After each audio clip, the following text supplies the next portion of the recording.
था कि सिगरेट पीने में क्या अच्छा है।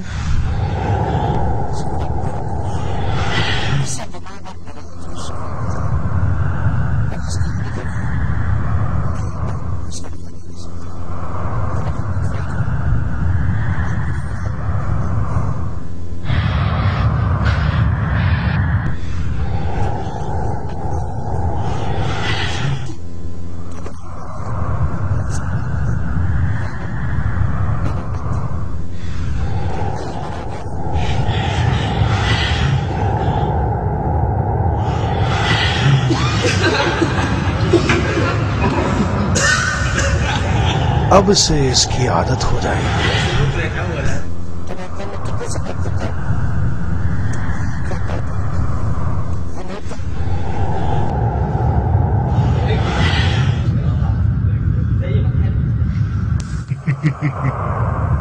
नौजवानों को बेवकूफ बनाना बहुत आसान है।